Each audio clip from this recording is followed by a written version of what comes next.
সাবেক attorney general ও senior আইনজীবী এজে মোহাম্মদ আলী মারা গেছেন। ইন্না লিল্লাহি ওয়া ইন্না ইলাইহি রাজিউন।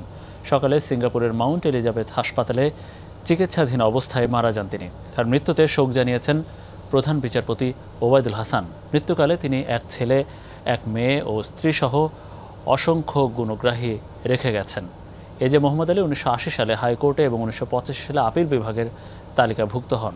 তিনি 2001 সালের 23 অক্টোবর অতিরিক্ত অ্যাটর্নি জেনারেল নিযুক্ত হন।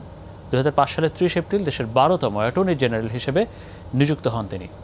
2007 সালের 24 জানুয়ারি পদত্যাগ করেন। সুপ্রিম কোর্ট আইনজীবী সমিতির সভাপতি এবং বাংলাদেশ বার কাউন্সিলের নির্বাহী কমিটির সভাপতি পদেও দায়িত্ব পালন করেছেন তিনি।